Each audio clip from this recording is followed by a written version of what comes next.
एक बार व्यास जी महाराज बड़े चिंतातुर खड़े हुए थे। उसी समय श्री नारद जी महाराज पधारे। देवर्षि नारद जी महाराज की नारायण नारायण कहते हुए नारद जी आए। महाराज आप बड़ी चिंता में दिखाई पड़ रहे हैं, मुंह लटका हुआ है, क्या कारण है? ये मुंह क्यों लटकाए हो? महाराज कुछ मत पूछो। नहीं नहीं बताओ बताओ क्या कारण है? महाराज जी हमारे मन में बड़ी अशांति है, चित्त बार बार कह रहा है कुछ रह गया, और ये समझ में नहीं आता क्या रह गया। देखो एक बात और यहां पर बढ़िया बता दें, मन को शांत करने के 6 उपाय हैं। क्या उपाय हैं? बोले 6 उपाय। अच्छा मन शांत कैसे होगा? 6 उपाय शास्त्रों में वर्णन आया है। एकांत वासो लघु भोजनादौ मौनम निराशा करनावरोधा। मन को शांत करने के 6 उपाय शास्त्र कहते हैं। पहला उपाय एकांत में वास करो, अकेले रहो। मन बड़ा अशांत रहता है, अकेले रहना सीख जाओ। दूसरा उपाय अल्प भोजन, थोड़ा कम खाओ। कई लोग इतना खा जाते हैं कि भोजन ही मना जब कर दे कि बस भैया रहने दो, हम वरना बाहर निकल आए, तब लोग उस मानते हैं। अच्छा पेट भी बड़ा खतरनाक है, कितना भी खा लो शाम को फिर कहेगा ले आओ कुछ, थोड़ा तो ले आओ, अब बहुत देर हो गई। अच्छा कोई शाम को भोजन कर रहा हो तो खूब खबाओ, हाँ भाई 2 पूड़ी और लो, रसगुल्ला लो, रसगुल्ला लो, लो लो लो, थोड़ा लड्डू खाओ, मोतीचूर का लड्डू है, अच्छा लड्डू है, बस भैया बहुत हो गया, बस बस। अरे नहीं नहीं हाजमा की गोली खा लेना, एक और खाओ। सोई एक रसगुल्ला और खा लेता है, और फिर पानी पीते नहीं बनता, उठते नहीं बनता, फिर तो सोच लेता अब 2 दिन तो भोजन होंगे नहीं, बहुत ज्यादा खा लिया है। लेकिन धन्य है पेट, ये पेट भी बड़ा खतरनाक है। जहां 4-5 घंटे होते हैं सोई कहता है ले आओ कचू, भैया चाय ले आओ, थोड़ा नमकीन दे दो नमकीन। ये पेट बड़ा खतरनाक है। तो बोले क्या उपाय है मन शांति के? बोले पहला उपाय है एकांतवास, अकेले में रहो। दूसरा उपाय देखो, एक और आदत भी बड़ी खतरनाक होती है। एक सज्जन की आदत थी, रेलवे स्टेशन पर नौकरी करते थे, हमेशा रेलवे स्टेशन पर रहते थे, घर बहुत कम जाते थे। धीरे धीरे उनका रिटायरमेंट का समय आया, सोई अब बड़े खुश। बोले महाराज 6 महीने बाद अब तो रिटायरमेंट है, फिर तो कभी झांक के नहीं आना है रेलवे स्टेशन, इतने पक गए। अब 3 महीना बचे, अब तो और खुश, महाराज 3 महीना बचे बस, इसके बाद तो रिटायरमेंट है, फिर बहुत आनंद लेंगे, तीर्थ जाएंगे, बढ़िया घर पे आराम से सोएंगे। 2 महीना बचे, 1 महीना बचो, धीरे धीरे रिटायरमेंट हो ही गए। अब तो जिस दिन रिटायरमेंट हुआ महाराज भगवान की कृपा से नौकरी चुक गई। घर आए 2 दिनों बाद फिर रेलवे स्टेशन। किसी ने कहा तुम तो कह रहे थे कि लौटकर झांकना नहीं है रेलवे स्टेशन की तरफ, फिर से क्यों आ गए? अरे बोले अब कुछ मत पूछो, घर पे नींद ही नहीं आती है, लगता है जैसे पूरा संसार उजड़ गया हो। जब लोग पों ना सुनाई पड़े, जब तक चाय चाय ले लो चाय ये ना सुनाई पड़े, नींद ही नहीं आती है घर पे। तो बोले वो रहते थे घर पर, रिटायरमेंट के बाद भी सोने आते थे रेलवे स्टेशन पर। बोलो सीताराम, जोर से बोलो। इसको क्या कहते हैं? इसको कह देते हैं आदत। क्या कहते हैं? आदत कैसे छूटेगी? पहले से ही अभ्यास करो एकांत में रहने का। तो मन की शांति के 6 उपाय। पहला उपाय एकांत वासो, एकांत वासो लघु भोजनादौ। दूसरा उपाय कम भोजन करो। कई लोग खाने के लिए जीते हैं, पर जीना किस लिए चाहिए? खाने के लिए नहीं जीना चाहिए, जीने के लिए खाना चाहिए। हाँ, और कई लोग खाने के लिए जहां दिखे सोई दे। हमारे साथ एक सज्जन रहते थे, इतना खाते थे, भगवान नहीं बचाए उनसे, खूब खाते। अच्छा खाना चाहिए ऐसा नहीं है। एक बार तो हम हनुमान जी के लिए लड्डू रखे थे, वे पूरे खा गए। हमने जब ढूंढा, हमने कहा क्यों भाई लड्डू कहाँ गए? बोले महाराज जी हम तो भंडारा पा गए। हमने कहा भगवान का प्रसाद तो छोड़ देते। बोलो सीताराम। तो लघु भोजनादौ, दूसरा उपाय कम भोजन करो। तीसरा उपाय क्या? मौनम, बहुत कम बोलो। कई लोग होते हैं पटर पटर बोलते ही रहते हैं। देखो अटपट लीला राम की झटपट समझ न आए, जो मन की खटपट मटे सो चटपट दर्शन हो जाए। है? बहुत कम बोलो, और जो भी बोलो मीठा बोलो। कई लोग बोलते तो बहुत कम है, पर ऐसी वाणी बोलते हैं कि तलवारें निकल आव, कर्कश वाणी। देखो रामचरितमानस इसीलिए कहते हैं कि रामायण पढ़ा करो। भारत के हिंदू जिस दिन रामचरितमानस को पढ़ने लगेंगे, और 100 करोड़ हिंदुओं में जिस दिन 30 करोड़ हिंदू मस्तक पर तिलक लगाकर रेलवे में, ट्रेन में, बस में नौकरी करने जाने लगेंगे, उसी दिन भारत हिंदू राष्ट्र घोषित हो जाएगा। हाँ। लेकिन बड़ी दुर्दशा है, तिलक लगाने में शर्म आती है।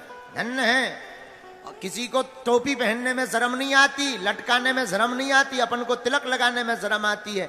ये हमारे देश का दुर्भाग्य है। तिलक हमारा सौभाग्य है। विवाहित स्त्री का लक्षण क्या है? अच्छा चलो ऐसे समझो, ऐसे नहीं समझ आए भैया, जरा बेस कम करो। बताओ, जिस स्त्री की शादी हो गई उसकी निशानी क्या है? क्या निशानी है? 2 निशानी, एक मंगलसूत्र और माथे पे सिंदूर। भाई मांग भरी हो तो समझ जाते हैं इस प्लाट की रजिस्ट्री हो चुकी है। आओ आओ आओ आओ भाई, ये 2 चीजें हो तो भाई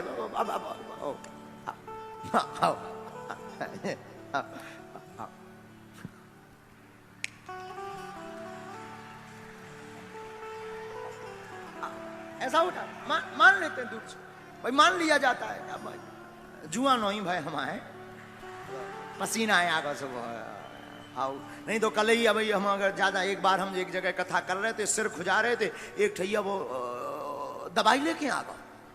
गुरुजी आप कथा में सिर खुजाने लगते हो, जुआ हो गया। हम कहीं ठटरी के बारे आई जुआ ने। विवाहित स्त्री का लक्षण क्या है? 2 लक्षण, एक मांग में सिंदूर और गले में मंगलसूत्र, हम लोग समझ जाते हैं, फ्री है। अच्छा, भक्त के लक्षण क्या है? हिंदू के लक्षण क्या है? भक्त के भी 2 लक्षण हैं। माथे पर भगवान के नाम का तिलक हो, गले में राम जी के नाम की कंठी माला हो, तो दूर से व्यक्ति समझ जाती है भगवान का भक्त है। लेकिन दोनों ही गायब है। अच्छा एक और सुनो, जब बात निकली है तो पूरी कहें। गले में माला होती है, गले में माला।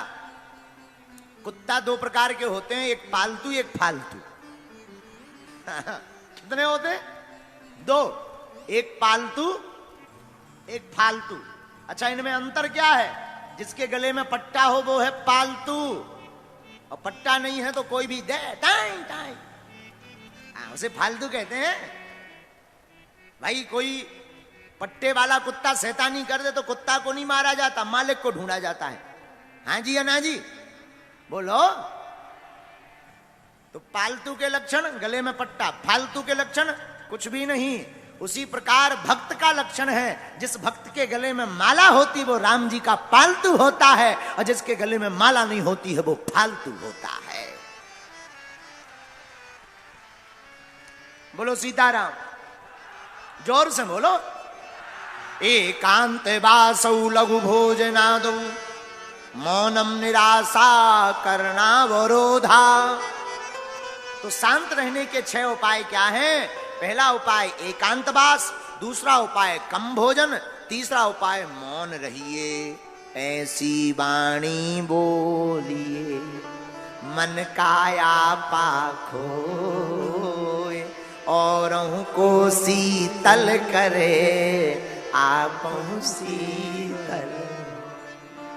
ऐसी मीठी वाणी बोलिए, प्रेम पूर्वक बोलिए। महाराज जी, हाँ जी, सीताराम जी, हाँ जी, नमस्कार जी, ऐसी राम राम जी, राधे श्याम जी। कितना अच्छा संबोधन है? सीताराम कहो। लेकिन कई लोग ऐसी वाणी बोलते हैं। एक बात और, शब्द सम्हारे बोलिए, शब्द के हाथ न पांव। एक शब्द औषधि करे, एक शब्द करे घाव। ये जो 2 ग्राम की जीभ है ना, यही खतरनाक है। यही जीभ तुम्हें जूता पड़वा देगी, यही जीभ तुमको बढ़िया जो है सम्मान दिला देगी।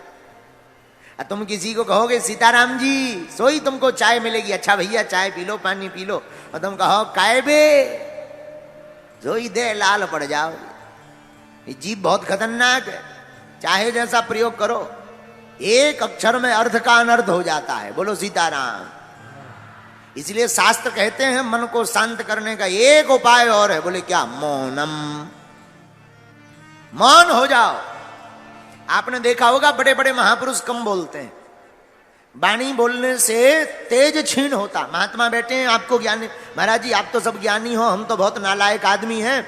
एक जगह लिखा है अत्यधिक बोलने से जिस प्रकार वीर क्षीण होने पर शरीर में कमजोरी आती है, वैसे ही बोलने से भी शरीर में कमजोरी आती है।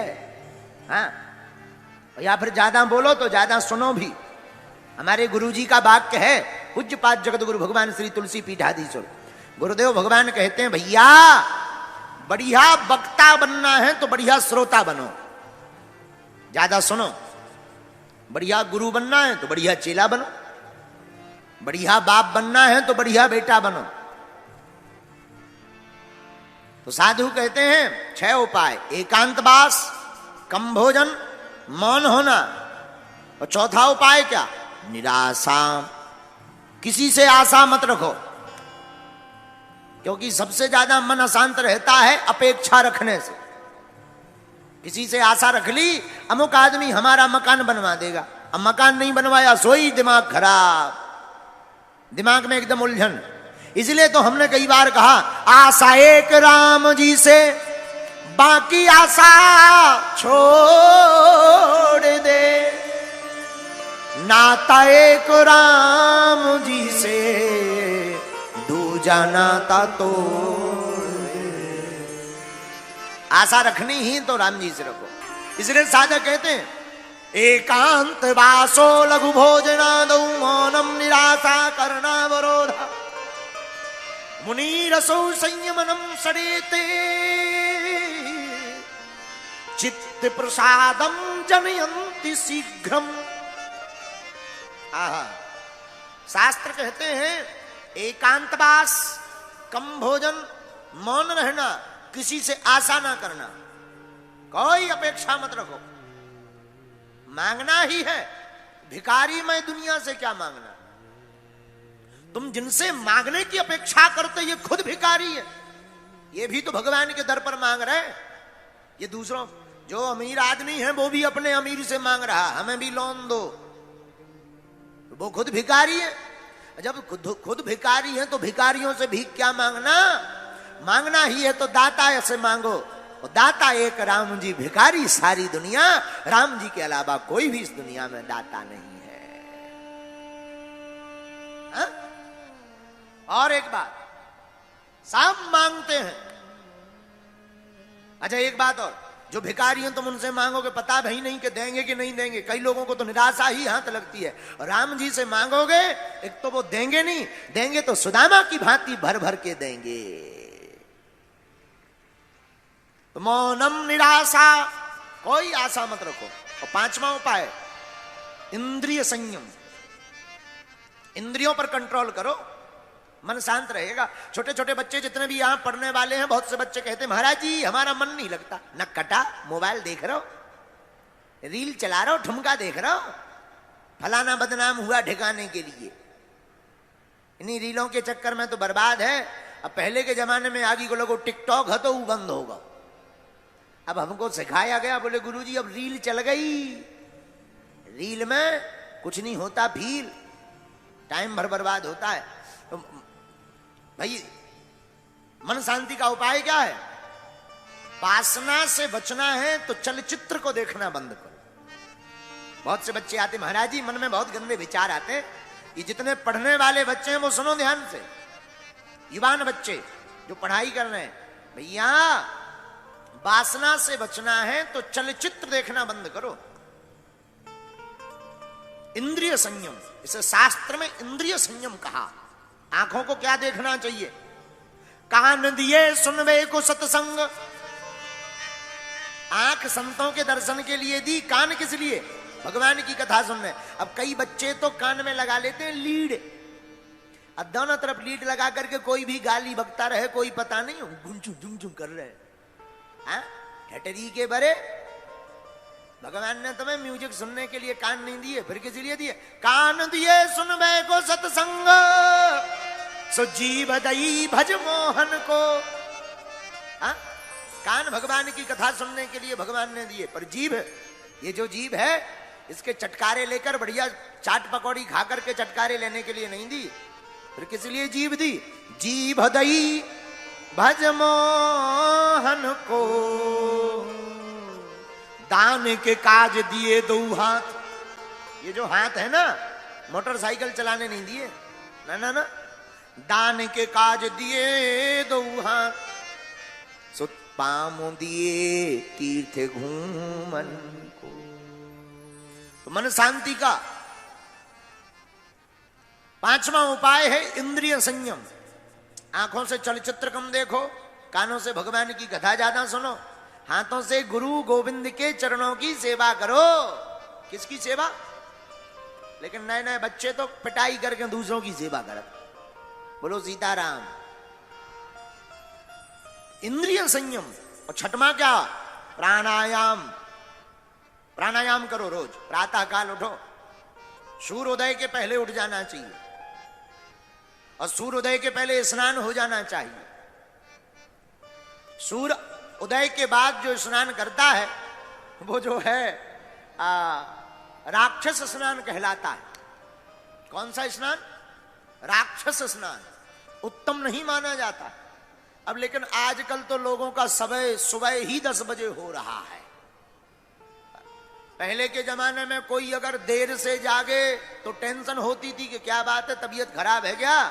और आज के जमाने में कोई जल्दी जग जाए, भैया पेट वेट तो ठीक है, 6 बजे ही उठ गए आज, क्या बात है? हाँ? बोलो सीताराम, जोर से बोलो सीताराम। हाँ, अब जो जमाना बड़ा, पहले प्रातः काल उठते थे तो कराग्रे वस्ते लक्ष्मी, कर मध्य तो सरस्वती, कर मूले तो गोविंदा, प्रभाते कर दर्शनम। प्रातः काल उठ करके माता पिता और बच्चे सब उठ करके बढ़िया हाथों को ऐसे मलते थे, कराग्रे वस्ते लक्ष्मी, ध्यान करते थे, हाथों को देखते थे, बढ़िया आंखों में लगाते थे, धरती माता को प्रणाम करते थे। प्रातः काल उठ गई रघुनाथा, मात पिता गुरु ना वही माथा। लेकिन आजकल के बच्चे और आजकल के व्यक्ति उठते हैं तो कराग्रे वस्ते लक्ष्मी, कर मध्य तु सरस्वती, कर मूले तो गोविंदा, प्रभाते चाय कप दर्शनम। हाँ, आजकल श्लोक का अर्थ ही बदल गया। प्रभाते कप दर्शनम, पड़े पड़े ही चाय बन गई, 2-2 बार ठंडी हो जाए, बस 5 मिनट हो, बस चाय बनाओ, भर आंखें खुलेंगी। धन्य है इंसान का जीवन।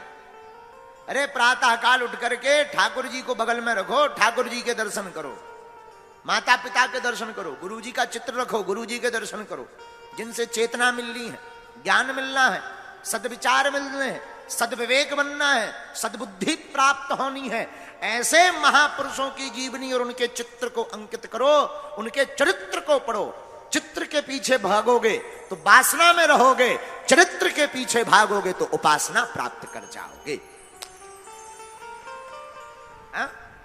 ये 6 उपाय शास्त्र में मन शांत करने के बताए हैं। कोई भी अशांत व्यक्ति इन 6 उपायों को अगर करे, कितना भी अशांत हो, तो वो जो है अपने मन को चिर स्थिर कर सकता है।